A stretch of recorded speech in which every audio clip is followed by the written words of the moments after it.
Então, pessoal, nós iremos iniciar aí as políticas de saúde mental, tá?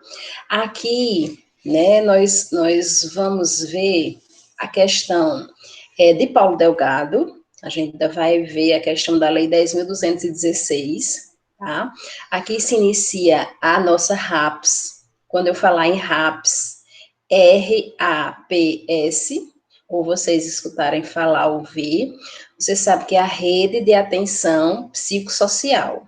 Isso, Dácia. RAPS, Rede de Atenção Psicossocial, tá? É a nossa rede de saúde mental. Veja que a nossa rede... Não. A nossa rede, ela está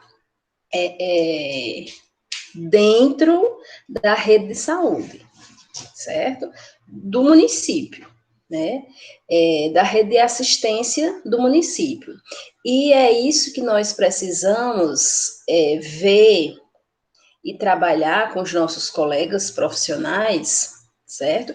Que um paciente com transtorno mental, ele é um paciente da rede do município, tá?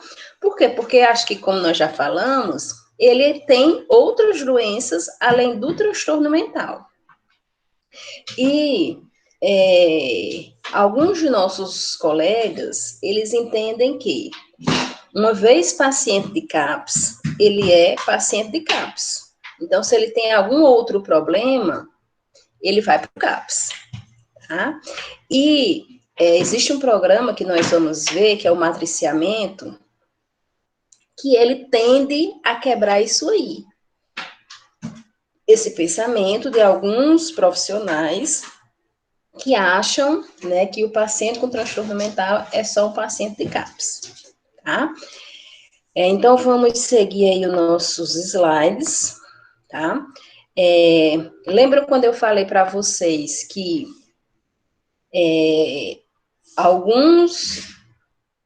que a reforma psiquiátrica, ela se deu quando alguns profissionais que queriam atendimento humanizado para os pacientes, juntamente com alguns familiares, aderiram à ideia de Pinel, tá? E foram para a rua protestar, né, que levaram cartazes e faixas, tá? Esse movimento se chamou MTSM.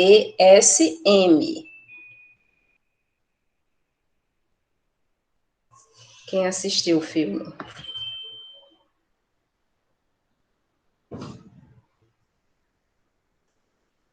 É ótimo, né, Thaís?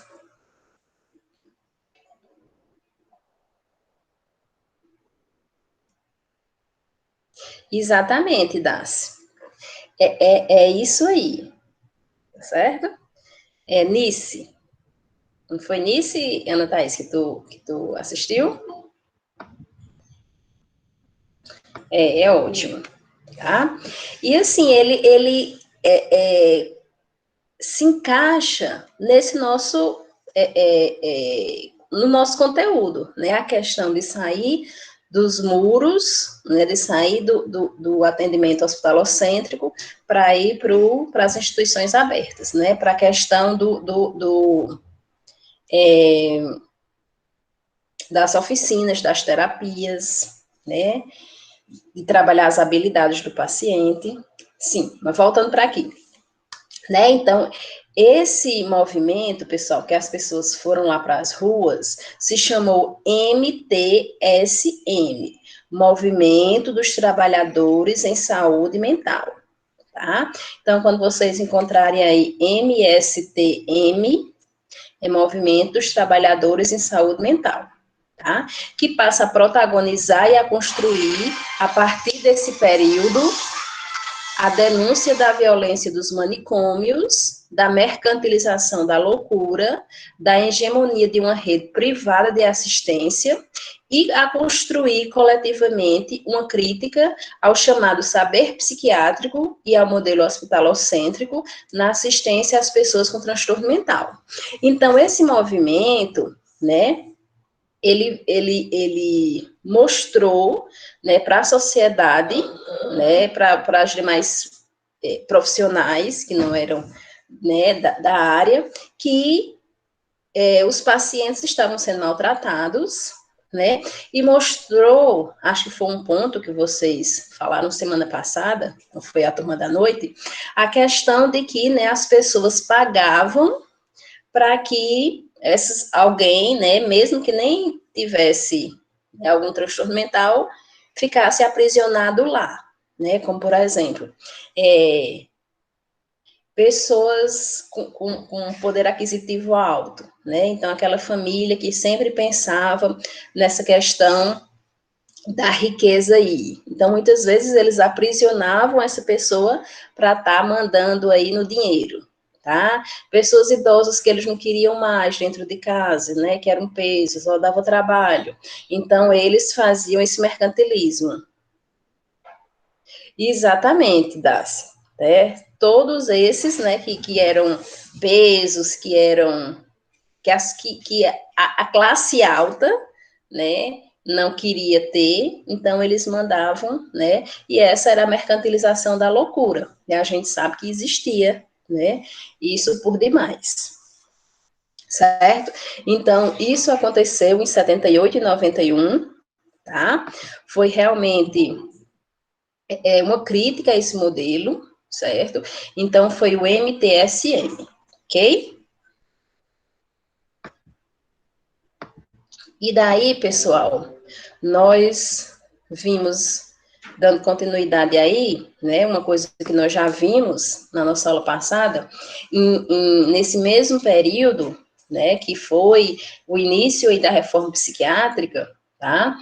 Teve a lei, né, o projeto de lei de Paulo Delgado, que propõe a regulação dos direitos da pessoa com transtorno mental e a extinção progressiva dos manicômios no país, né? Então, a gente vê que Paulo Delgado, ele foi uma pessoa de visão, né, dentro da saúde mental, porque ele não quis, né, fechar logo os hospitais psiquiátricos, mas ele disse que de forma progressiva, né, então aos poucos, gradativamente, ia se fechando os hospitais, exatamente, tá? E daí, né, ia fechando aos poucos esses hospitais, certo? Fazendo com que, ao mesmo tempo, as instituições abertas, né, as extramuros fossem abertas, tá? Para dar esse suporte a esses pacientes, né? Então, não é só fechar, aí os pacientes ficarem sem nenhuma assistência, né? Eles tentaram, né, que é o que a gente vê dentro dos processos, que nós vimos o processo de desinstitucionalização e o processo substitutivo, que na realidade era substituir, né? Substituir os hospitais psiquiátricos pelas instituições abertas, tá? E é o início das lutas do movimento da reforma psiquiátrica nos campos legislativo e normativo, né? Porque é legal, né? Um projeto, né, que hoje nós vivenciamos pela Lei 10.216, tá? Mas que a gente sabe que é do Ministério da Saúde, certo?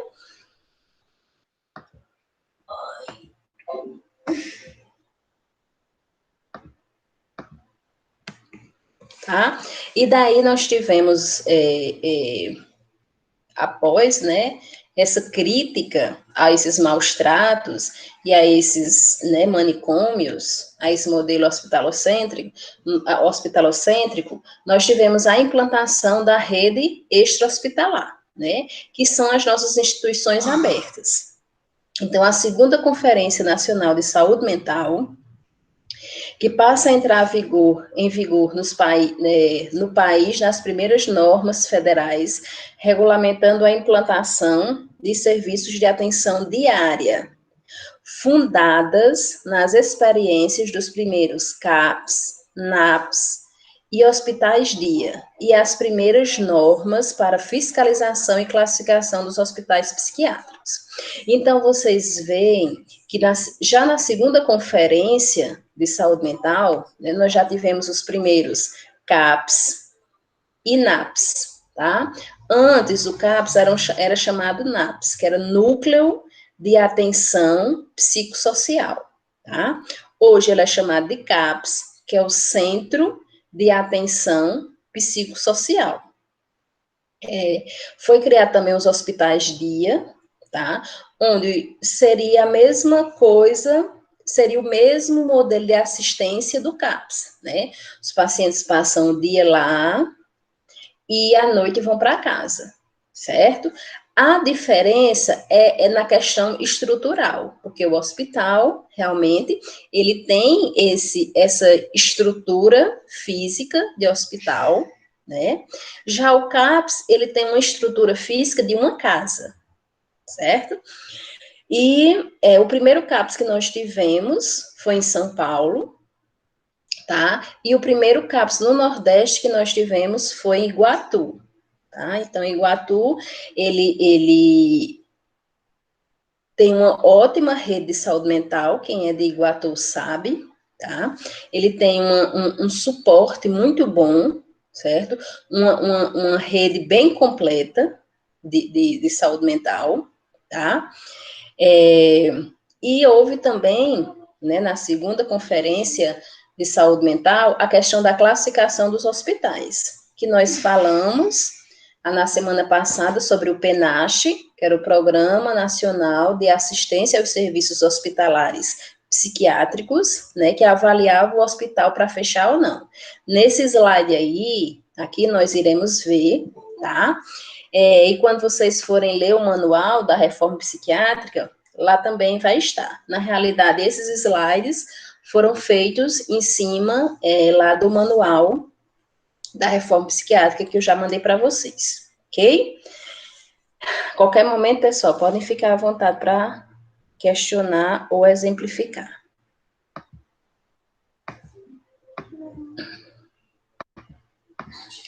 E daí, né, nós temos aí em 2001 e 2005 a reforma psiquiátrica depois da lei nacional, tá?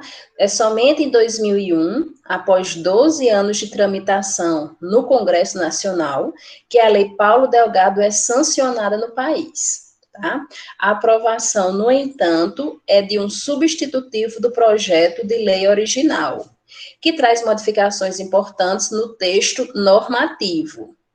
Assim, a Lei Federal 10.216 redireciona a assistência em saúde mental, privilegiando o oferecimento de tratamento em serviços de base comunitária, dispõe sobre a proteção e os direitos das pessoas com transtorno mental. Tá? Então, essa questão, né, a mesma lei que Paulo Delgado fez há 12 anos, né, atrás, né, antes de 2001, que foi quando essa lei foi sancionada, volta ao cenário e agora é sancionada em 2001, certo? Pela lei aí, número 10.216. E ela traz, né, como objetivo principal a questão do tratamento social, né, da base comunitária, da ressocialização. É por isso que quando se fala em CAPS, residência terapêutica, nos serviços abertos, nós falamos em ressocialização desse paciente, tá? E quando a gente fala nessa ressocialização, a gente fala em direitos, tá? Que esses pacientes não tinham e hoje eles têm, né? Como a questão do tratamento humanizado, a questão do direito aos benefícios, como a aposentadoria, tá?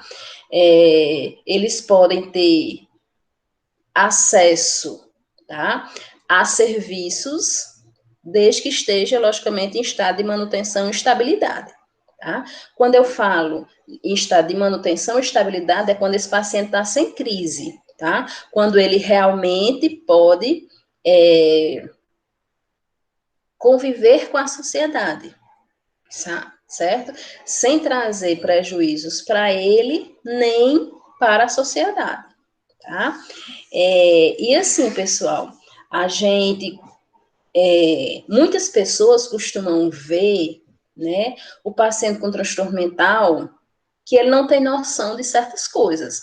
Mas nós temos muitos pacientes, tá, que têm uma doença mental até, um transtorno mental até um pouco agressivo, que eles têm muitos momentos de noção do social, dos seus direitos, tá? Eu tenho até um exemplo para contar que não me recordo se tem alguém de Lavras aí, mas não estou sendo antiética, vocês vão saber quem é. Mas, assim, no início, né, que foi feito, que foi aberto o CAPS aqui, ele, o atendimento era feito em uma casa. E 2 casas depois, tá, era a delegacia. E daí, nós implantamos um sistema que era assim, o paciente, ele não iria ter acesso à medicação de casa, tá? Tinha que vir um responsável pegar essa medicação que o paciente tomava em casa. Tá? Então, todo final de semana, toda sexta-feira, o responsável vinha pegar a medicação do paciente do final de semana ou feriados. Tá? A gente não dava medicação a paciente de final de semana. Aí nós tínhamos uma paciente que ela era bem entendida, né, dos seus direitos, apesar de que ela tinha muitas crises, né, tinha sucessivas crises aí.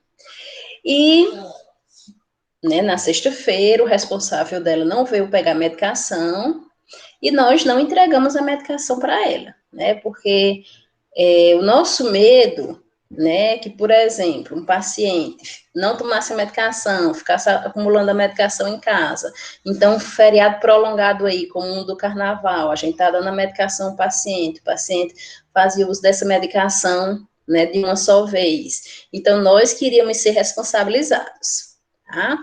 Então, nós protocolamos isso em normativa, né, do CAPS. E daí, ela não pegou a medicação, né, o responsável não pegou a medicação, nós não demos a medicação para ela, e quando o CAPS fechou, ela foi para a frente da delegacia, né, e começou a falar, né, que nós maltratávamos, que a gente amarrava os pacientes, que deixava os pacientes sem comer, né, ou seja, os maus tratos maiores, né, que nós fazíamos com os pacientes. E daí, quando foi na segunda-feira, né, nós recebemos um ofício do fórum pedindo para que nós fôssemos lá mostrar como era o nosso trabalho, certo?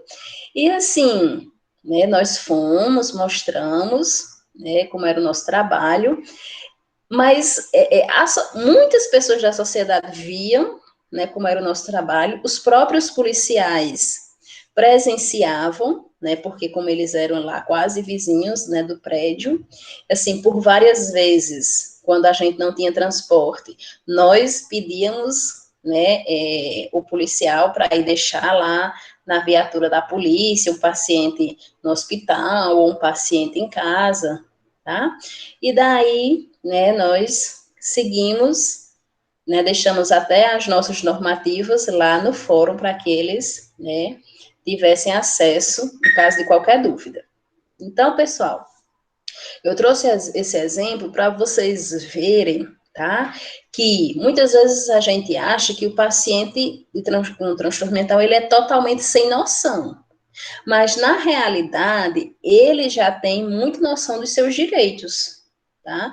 Possa ser até que não tenha dos deveres, né? Mas dos direitos, muitos deles têm, certo? Então, a Lei 10.206, ela traz, tá? Essa segurança para esses pacientes, né, dos direitos que eles têm, porque antes eles não tinham, tá? Antes da Lei 10.216, ok?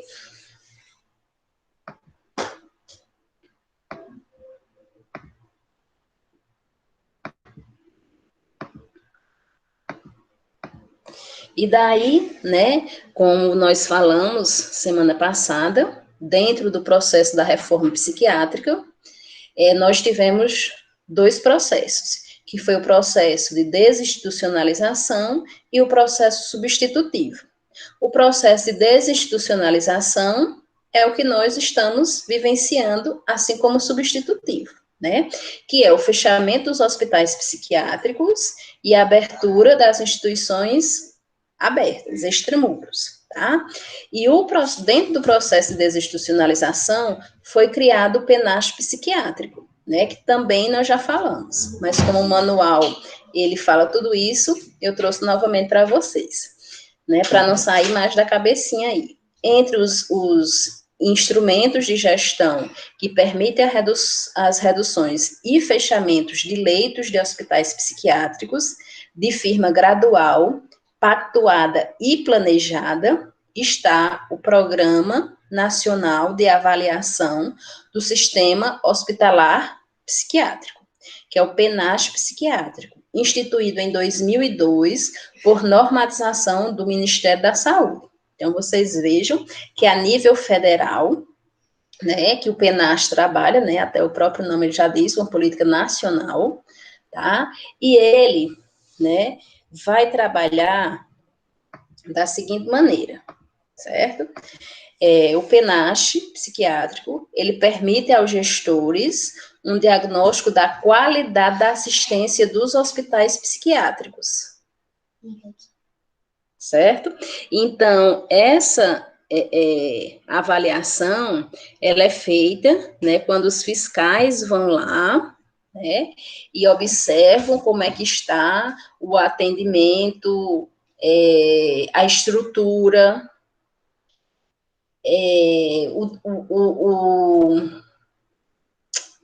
a melhora desses pacientes, certo?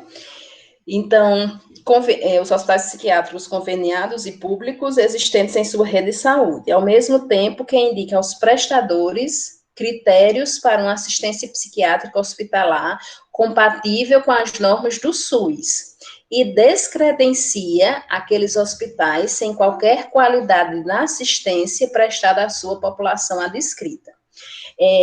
Nós, pessoal, aliás, a rede de saúde mental, ela trabalha com os princípios do SUS, tá? Então, por isso que nós fazemos parte da rede, tá? Porque embasado em todos aqueles princípios, tá? Nós iremos construir a rede aí, que vai se interligar com vários serviços do município, certo? E um desses serviços, né, na cidade que tem um hospital psiquiátrico, esse hospital psiquiátrico, ele também tem que se ligar com os outros CAPs, com o hospital geral, com as estratégias de saúde da família, ou seja, com a rede, ele tem que fazer parte da rede, certo? Isso aí está nos princípios do SUS, tá? Então, o que é que acontece? Esses hospitais, né, através do PENASH, eles serão avaliados, né, com relação a esses critérios, né, recursos humanos, estrutura e o tratamento, né, e a melhoria dos pacientes. Quando nós fomos, né, a última turma que foi para o Santa Teresa, lá no Crato, tá? Uma coisa que nós observamos, né, que para mim ficou bem marcada, é a questão no dia, né, não sei se eu já contei para vocês, né, com relação à estrutura, mas o que me ficou marcado foi que a enfermeira responsável, a única enfermeira, né, que tinha lá, que estava responsável pela instituição, ela disse que o Santa Teresa, ele não tinha ligação com os CAPs do Crato, Barbalha e Juazeiro, né? Então, ali o Cariri, né? Aí vocês imaginam se ela não tinha, né? Se o hospital não tinha uma ligação, né, com esses CAPs, que era lá, né, próximos, imagine com nós do interior, Aí isso me remeteu a algumas, né, observações. Quando a gente precisava encaminhar um paciente para lá, que a gente ligava, então lá nunca tinha vaga, né? A gente, né, ligava, aqui é o CAPS de Lavras, nós estamos encaminhando um paciente para ser internado, aí dizia, né, a sintomatologia desse paciente, o diagnóstico e tudo mais, né, o sexo devido a alas, tá? E daí nós nunca tínhamos vagas lá, sempre dizia, nós não temos vagas, tá? E daí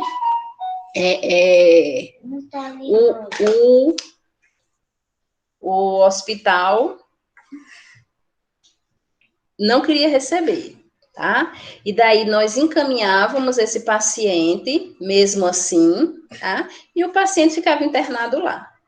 Então, essa comunicação que deveria existir, certo? Não existia, infelizmente. E isso é uma coisa que é vista pelo PENASH, tá? Que essa rede, ela deve ser observada, ela deve existir, ok? Aqui.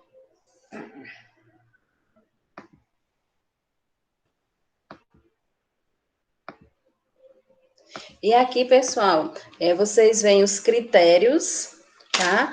Que o PENASH, né, qualifica o hospital psiquiátrico, classifica o hospital psiquiátrico, né? Então, se o hospital está bom, continua-se o financiamento, continua a instituição, né? Continua os serviços, né? A prestação de serviços. Se a qualidade está suficiente, certo?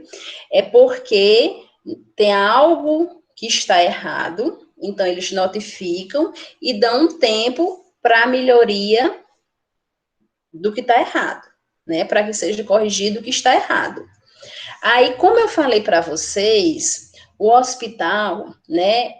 O PENASH, ele tira até 20% do financiamento dos leitos psiquiátricos, né? Então, quando já está aqui na qualidade suficiente, alguma porcentagem desse financiamento já é diminuída, certo? O outro tipo de classificação é que precisam de adequações e devem sofrer vistorias, tá? Então, ele já é alertado que se não for corrigido, né, as adequações, o hospital será fechado. Então, eles já ficam em alerta de que precisam melhorar, senão serão fechados. E a porcentagem aí, dentro dos 20%, né, já é maior, com relação à diminuição da verba. E baixa qualidade, o hospital é descredenciado, ou seja, é fechado, tá?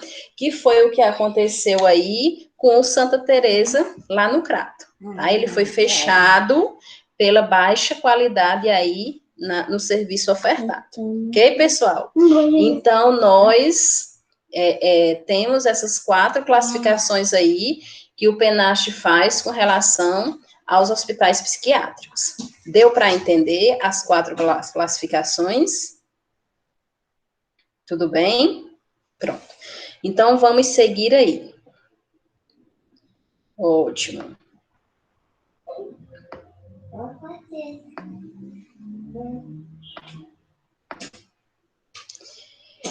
Então, nós temos aí, né, que o PENASH psiquiátrico exerceu a função de desencadeador da organização da rede de saúde mental, diante da situação de fechamento de leitos psiquiátricos e da consequente expansão da rede extra-hospitalar. Tá?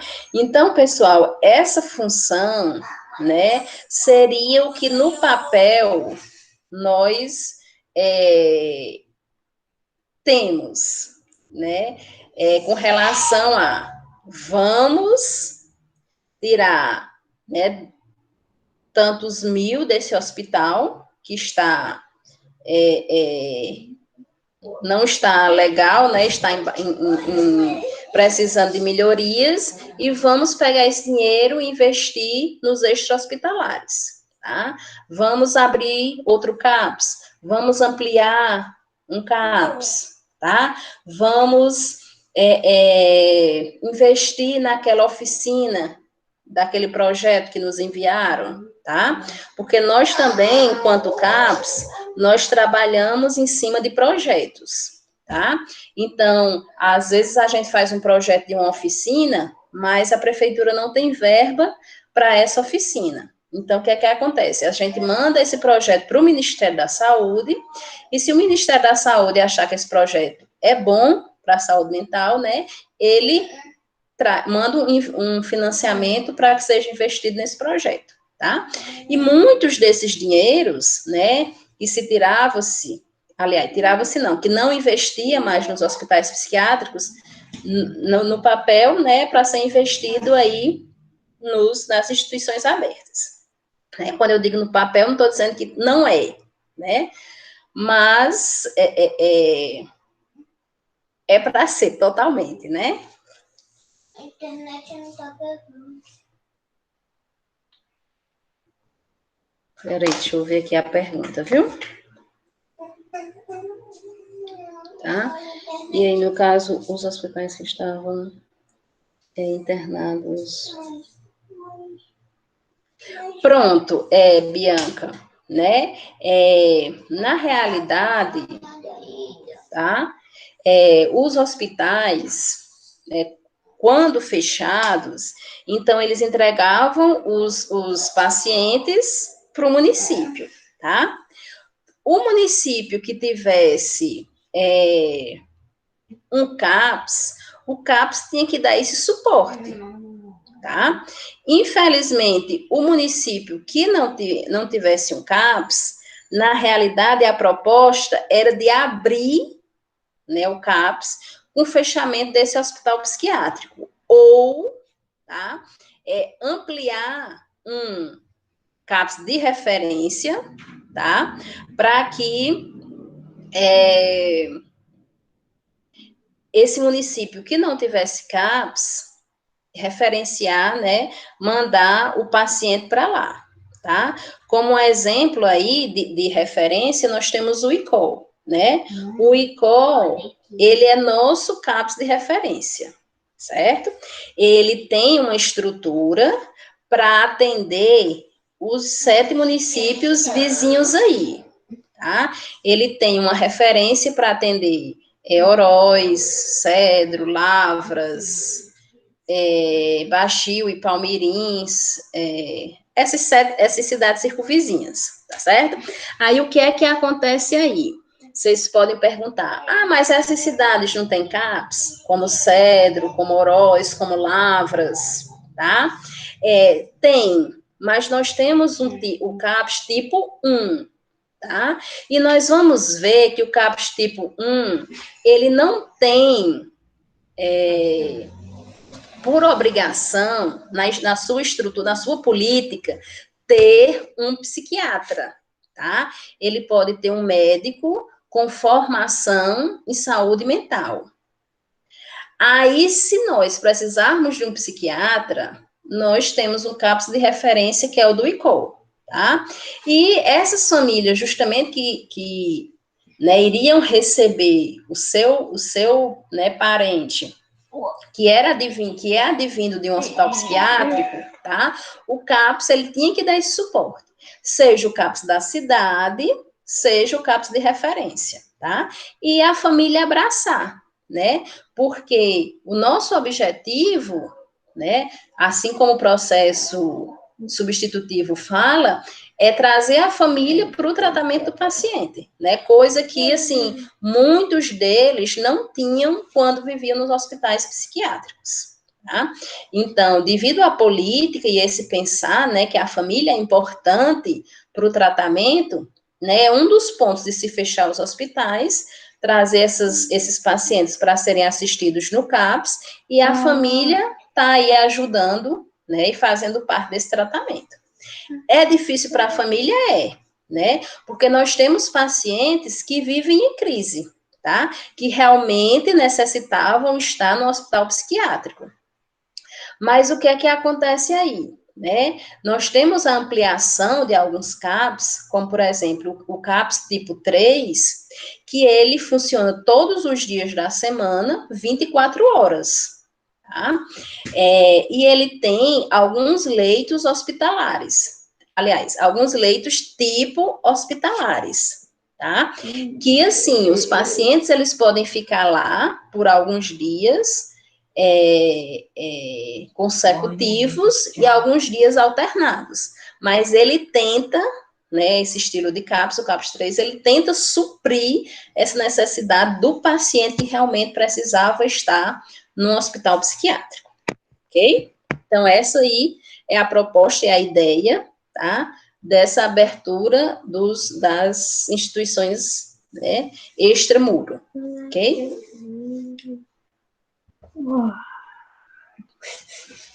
Peraí, deixa eu ver aqui.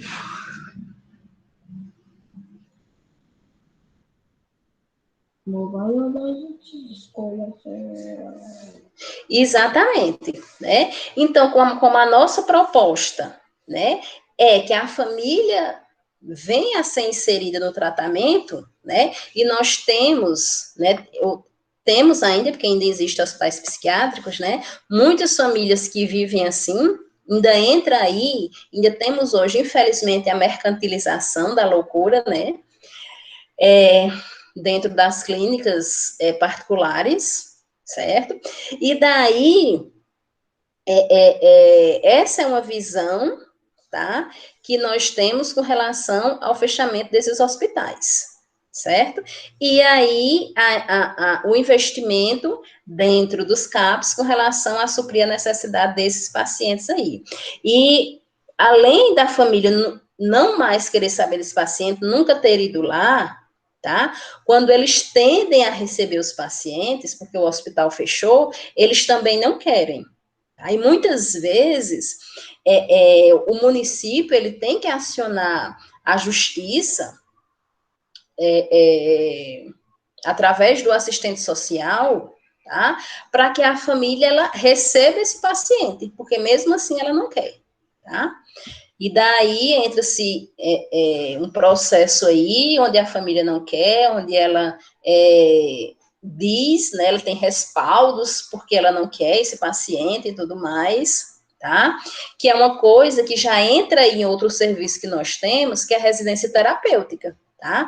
A residência terapêutica é um serviço que é para pacientes que não têm família, mas nós observamos que não tem família no município, né? Mas nós observamos pacientes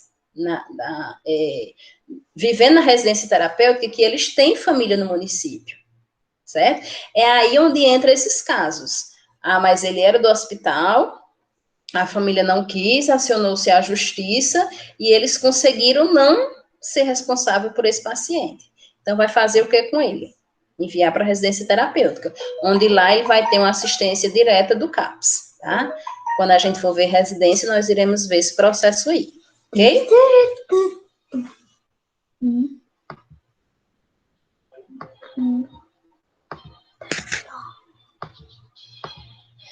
Tá? E a estratégia de redução de leitos psiquiátricos, né? Aqui fala, né? O que nós já, né?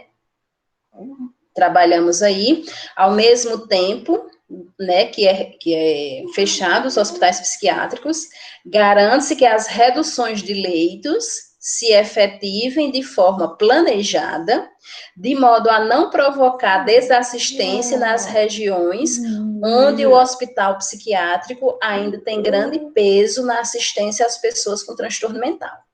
Esse processo, com o ritmo pactuado entre os gestores do município e do estado, hospitais e controle social, deve incluir o aumento progressivo das equipes, dos equipamentos e das ações para a desinstitucionalização, tais como CAPS, residência terapêutica e programa de volta para casa, dentre outros. Então, esse slide aqui, ele responde à pergunta de Bianca.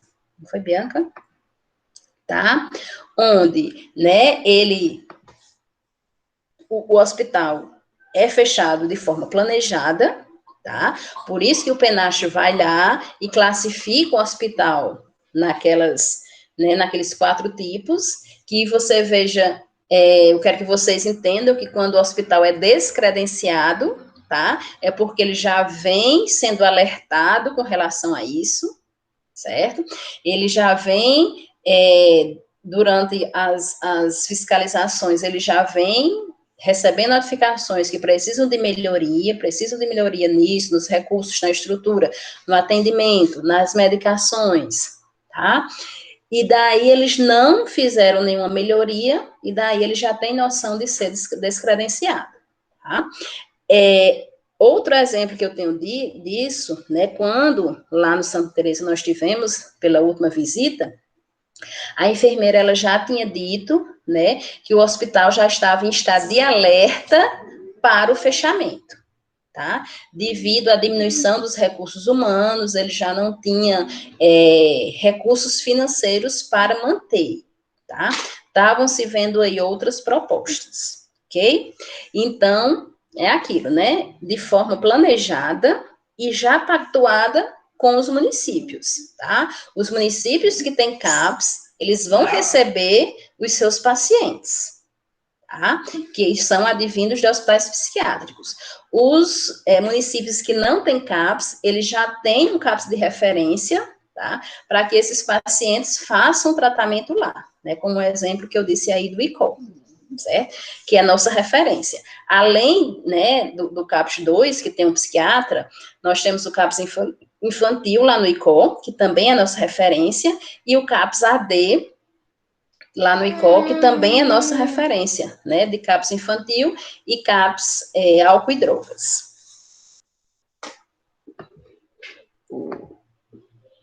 E, pessoal, nós temos aí, tá, dentro da saúde mental, tá, nós temos o projeto de inclusão social, onde ele ressalta a questão da ressocialização, certo? Onde a gente, um dos principais desafios da reforma psiquiátrica, é um processo amplo de inclusão social e promoção da cidadania das pessoas com transtornos mentais.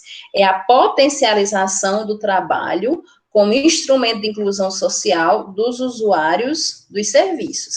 Então, quando o município ele tem CAPS, tá?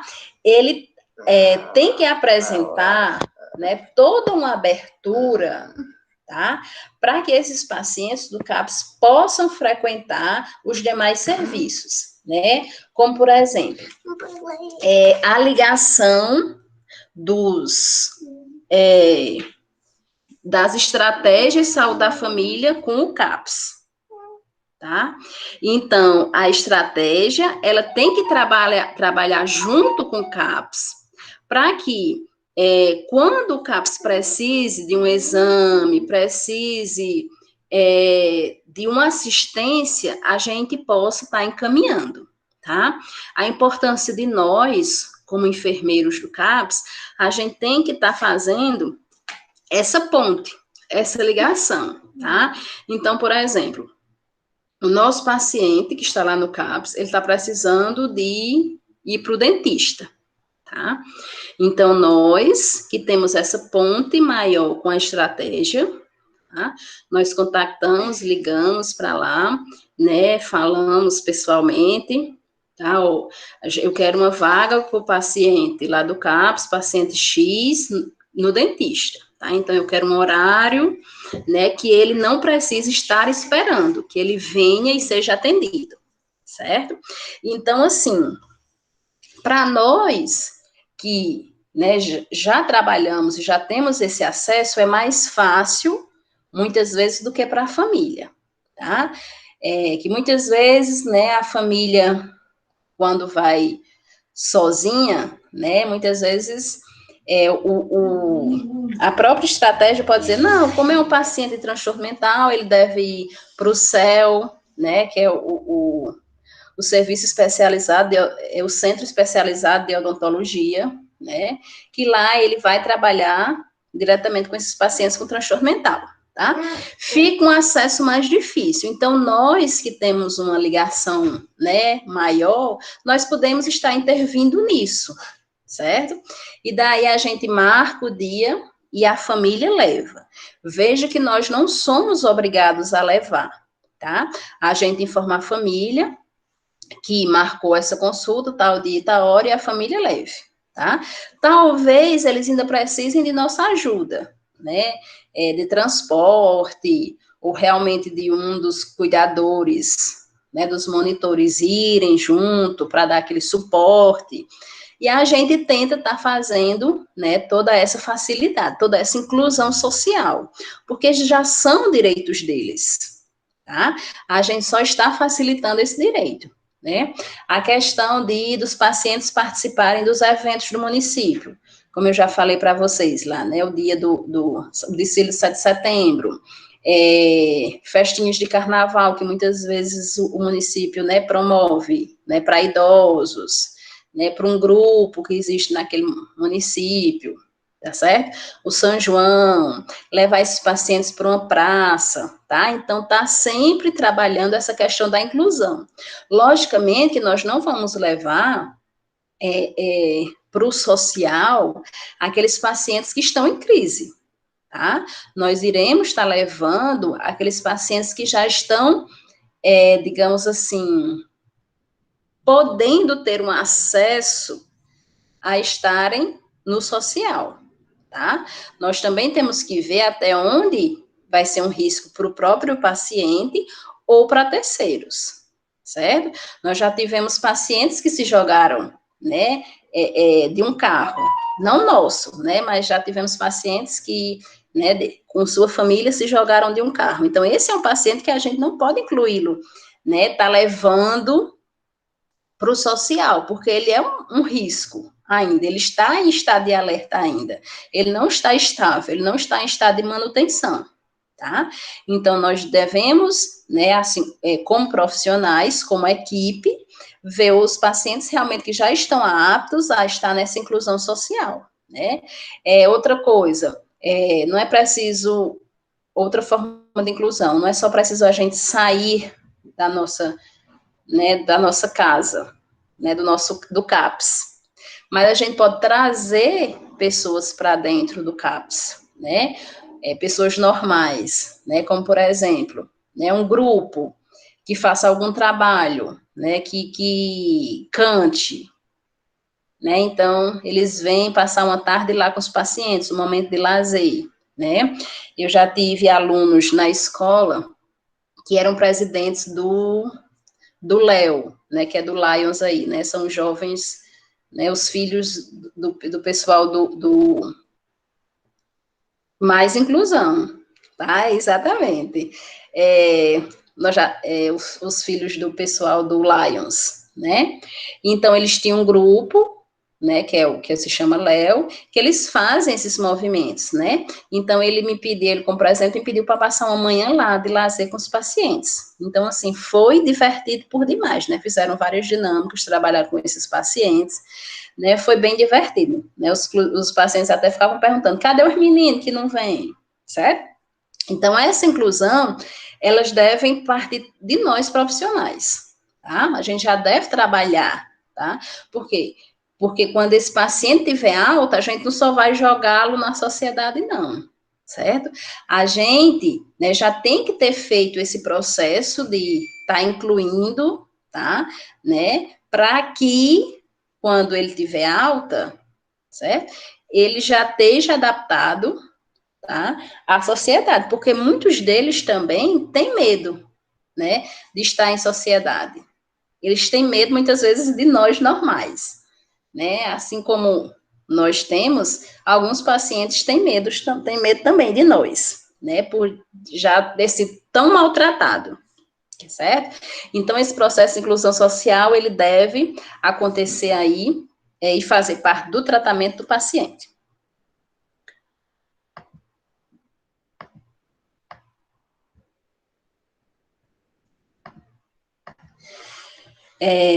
Nesse contexto, o marco da economia solidária, ainda falando sobre inclusão, pessoal, o marco da economia solidária como movimento de luta contra a exclusão social e econômica, surge como parceiro natural para a discussão da exclusão das pessoas com transtorno mental do mercado de trabalho. De fato, os movimentos da reforma psiquiátrica e da economia solidária compartilham princípios fundamentais quando fazem a opção ética, política e ideológica por uma sociedade marcada pela solidariedade. Também dentro da inclusão social, o Ministério da Saúde ele tem um projeto que é chamado de economia solidária. Tá? Assim como nós, do CAPS, trabalhamos para incluir esse paciente no social, levando para os eventos, né, que eu falei, para os locais que eu falei, nós também temos que trabalhar para levar esse paciente para o trabalho extra-CAPS, né? Dentro do CAPS, nós já podemos estar nesse processo de economia solidária, tá? Quando, por exemplo, nós fazemos as feirinhas dentro do CAPS e comercializamos objetos feitos pelos pacientes, tá? Nós temos muitos pacientes que apresentam diversas habilidades, tá? E fazem essas habilidades, né, perfeito, tá? Então, nós já tivemos pacientes que pintavam muito bem, então nós investimos em tela, em tinta, para que esse paciente, né, fizesse suas pinturas.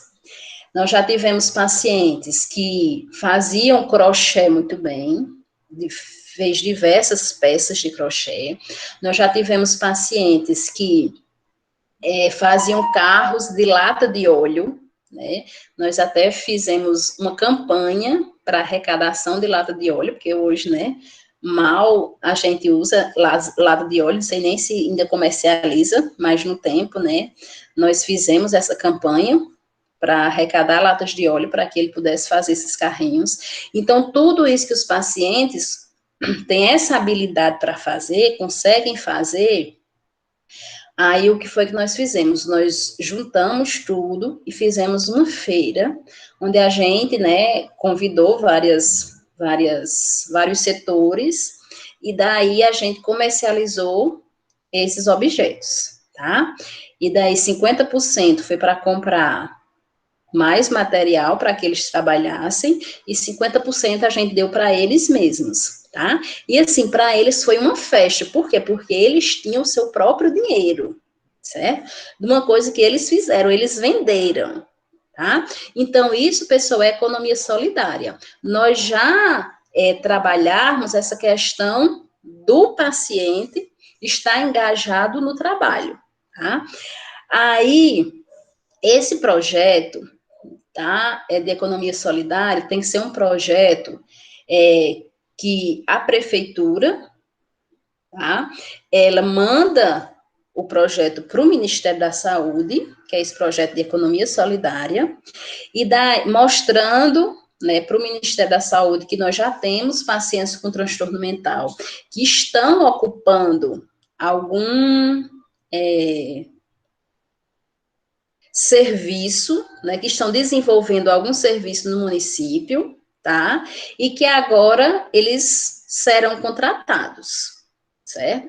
Então, o Ministério da Saúde, ele manda uma verba para ajudar a prefeitura a pagar esses novos contratados, certo? Então, por exemplo, são serviços básicos, né? A gente não pode colocar em serviços mais altos, porque, né, apesar de que alguns conseguem realizar, né, mas a gente tem ainda a responsabilidade com esse paciente, tá? Então, ele continua sendo um paciente do CAPS, só que ele faz parte também do programa da economia solidária. Então, por exemplo, nos serviços de jardinagem, né, aguar uma praça, fiscalizar lá a praça, tá? Possa ser um paciente, né, que advém do CAPS, que está no programa de economia solidária, tá? Trabalhar no serviço, né, como recepcionista, como vigia, como está lá ocupando, né, fazendo os mandados, certo? Então, são pacientes que a equipe do CAPS vê que ele tem condição de já estar no social, né, de já ser incluído na sociedade, e que consegue desenvolver um trabalho, tá? Então, esse trabalho, né, a gente vai até a prefeitura, mostra o projeto, mostra o paciente, e a prefeitura vai, né, desenvolvendo esse projeto junto com o Ministério da Saúde para pagar esse paciente, tudo bem? E isso, pessoal, eles, né, para eles, né, o mínimo que eles ganhem, mas já é algo, né, eu estou trabalhando, tá? Quando a gente fez a feira, eu tenho meu dinheiro porque eu vendi o que eu fiz, eu vendi o meu crochê, eu vendi a minha tela, tá? Se temos um emprego, né, e termos um dinheiro para nós, né, que somos normais, já é, né, uma grande coisa, imagine para eles que sempre foram excluídos, que sempre foram tratados como incapazes, tá certo? Quando eles se aposentam, é uma festa, né? Nós tivemos um paciente que ele se aposentou, aí ele chegou, né, lá no CAPS, assim, ele me chamava de CREA.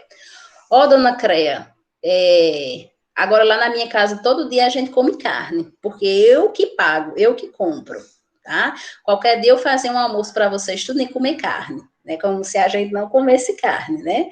Mas, assim, para eles, isso é uma festa, tá? Eles estão, né, fazendo parte do poder aquisitivo da casa, né? Estão podendo ajudar a manter a casa, tá? Então, isso é inclusão social, que nós podemos fazer essa inclusão levando o paciente para a sociedade e nós podemos fazer essa inclusão levando o paciente para o mercado de trabalho, tá?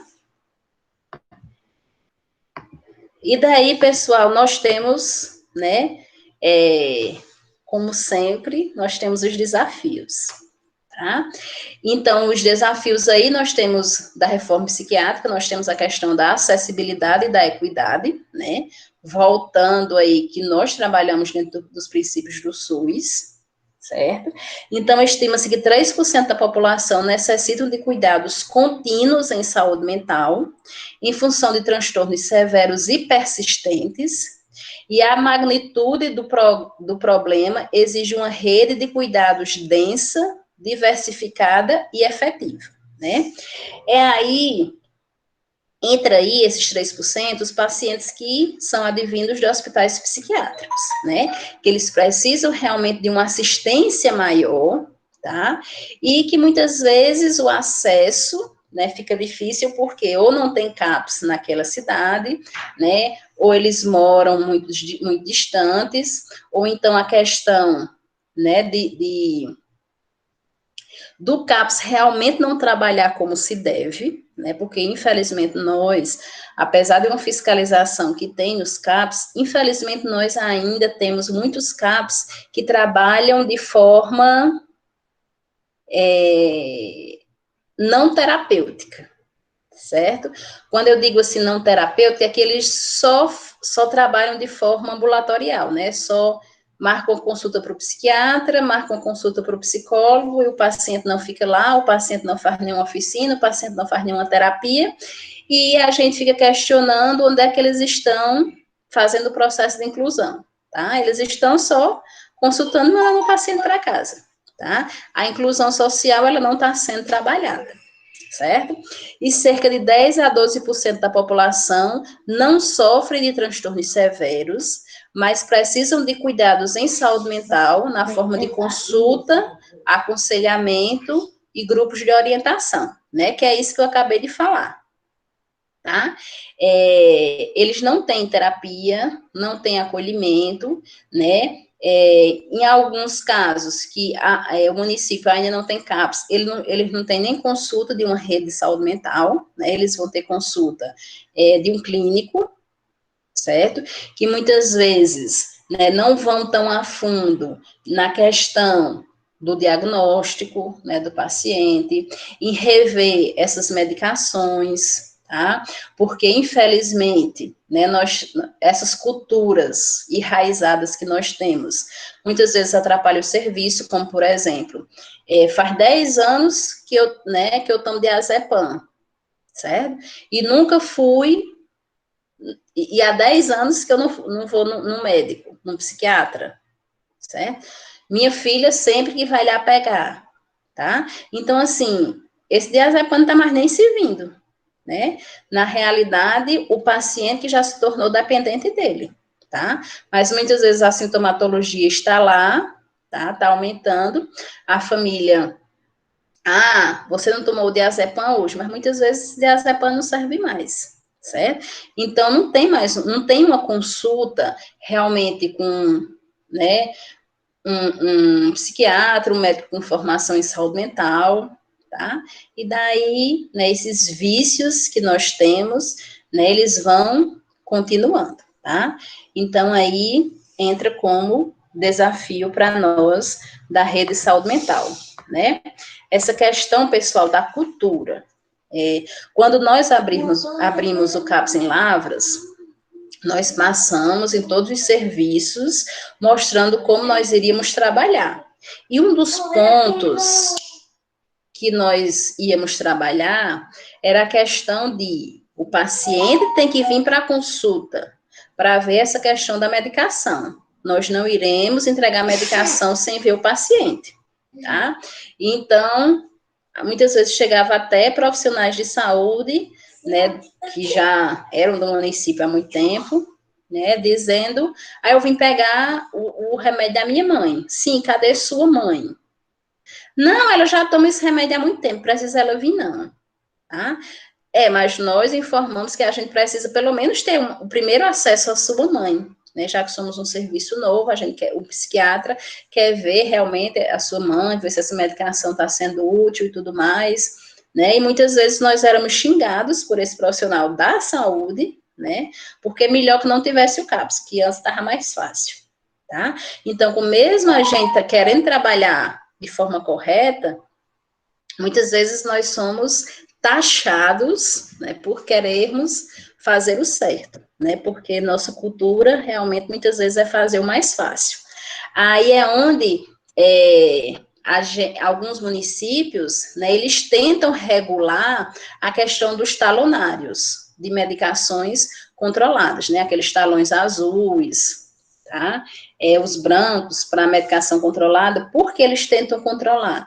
Porque muitas vezes, né, nós temos os médicos mais antigos, né, mais populares, que eles estão lá no supermercado, aí uma conhecida chega, doutor, me dê uma receita aí de Rivotril, né, e ele dá, me dê agora um para o meu tio, e dá, né, me deu agora um para minha prima, e dá, né, e daí o paciente, a pessoa fica fazendo estoque em casa, né, emprestando para os vizinhos que acha, né, que está com a mesma sintomatologia dele, daí a automedicação se multiplica e tudo mais. E é o que nós já sabemos, né? Não precisa eu estar aqui falando isso, que vocês já são sabedores disso. Então, faz parte aí dos desafios da reforma psiquiátrica. O modelo hospitalocêntrico, você concentrador de recursos e de baixa cobertura, é incompatível com a garantia da acessibilidade, né? A questão aí do acesso, como eu já falei para vocês, né? A gente ligava para o Santa Teresa pedindo uma vaga para internar um paciente e lá nunca tinha a vaga, certo? Então, o acesso, muitas vezes, a chegar a esse hospital psiquiátrico se tornava difícil até para nós da rede de saúde mental, né? Que já mandávamos o paciente quando a gente já tinha tentado sucessivas vezes, né, fazer algo por ele, amenizar a crise, né, e nós não conseguíamos, e daí, em último caso, mandávamos para lá, e mesmo assim, o acesso até lá era difícil.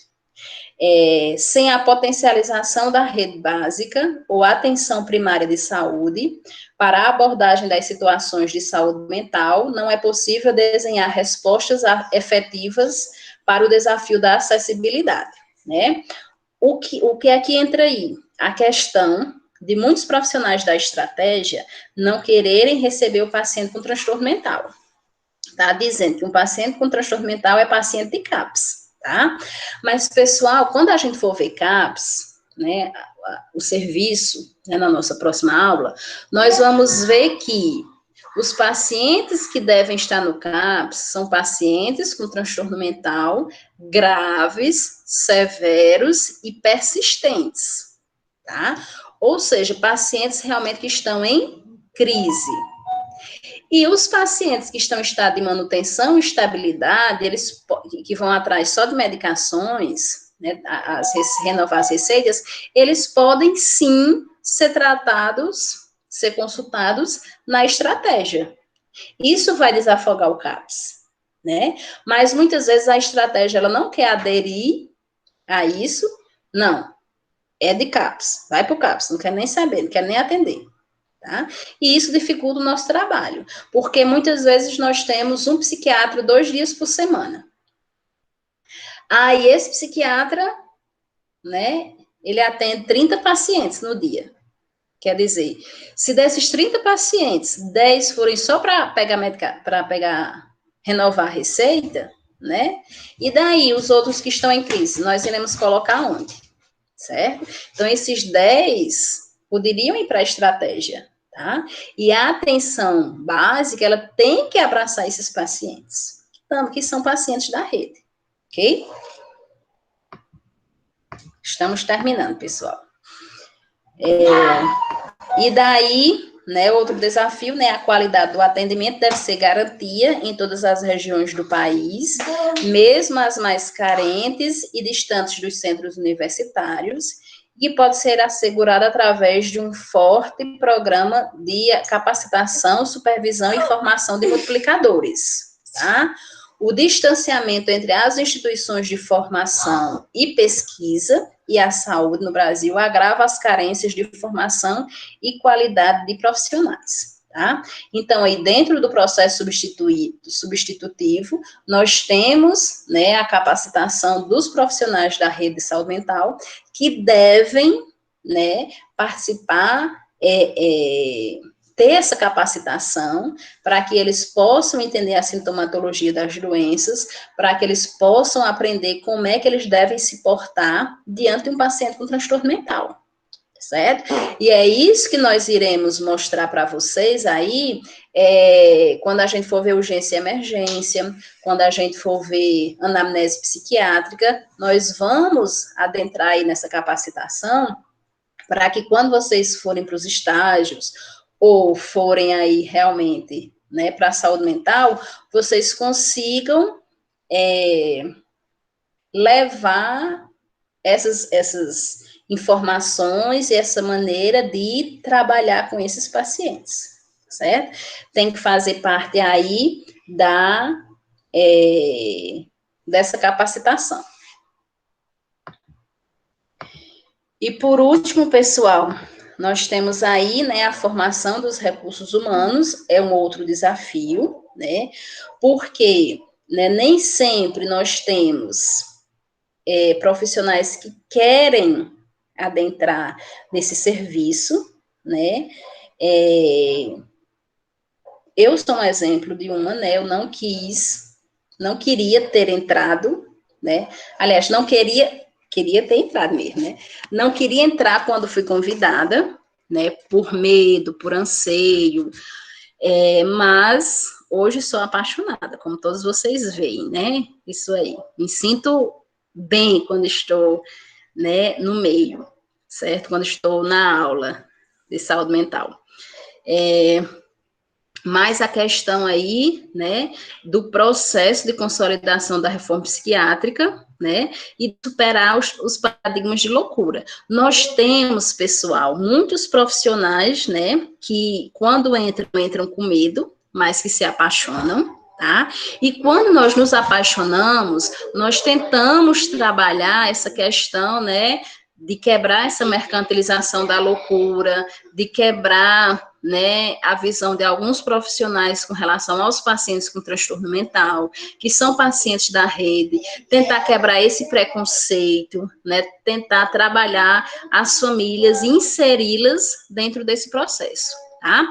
Então, como até uma das perguntas hoje, né, foi a questão, assim, de que a família, muitas vezes, nem, né, quer saber do paciente, tá? Nós vamos ver, né, que nós temos dificuldades além da família não querer saber o paciente. Muitas vezes esse paciente está há tantos anos no hospital psiquiátrico que eles não têm nem documentação, tá? Que muitas vezes eles não sabem nem o próprio nome, certo? E são muitas dificuldades e desafios que nós temos com relação a esse paciente, para que nós, profissionais, né, que somos apaixonados, né, que realmente abraçamos a saúde mental, nós possamos levar os direitos que esses pacientes têm, tá?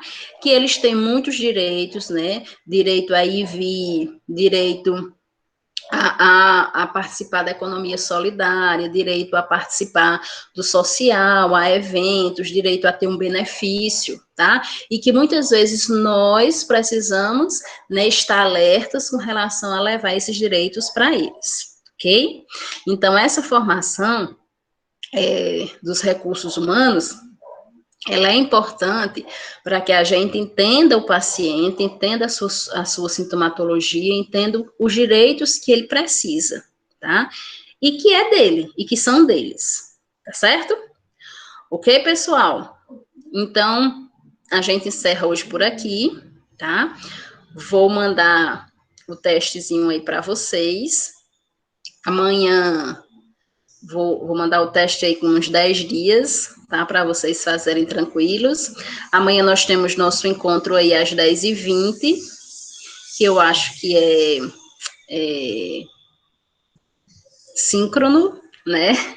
É conferência, mas a gente vai dar uma olhadinha lá no cronograma e qualquer coisa eu mando uma mensagenzinha para vocês, tá bom? Qualquer dúvida sobre a nossa aula de hoje, fiquem à vontade, tá? E caso a dúvida não venha hoje, venha aí na atividade, também podem ficar à vontade, tudo bem? Algum questionamento, algum exemplo, alguma pergunta? Nada por hoje mais? Pronto, então amanhã a gente se encontra, tá? Beijos e tomem cuidado. Que bom, foi ótima.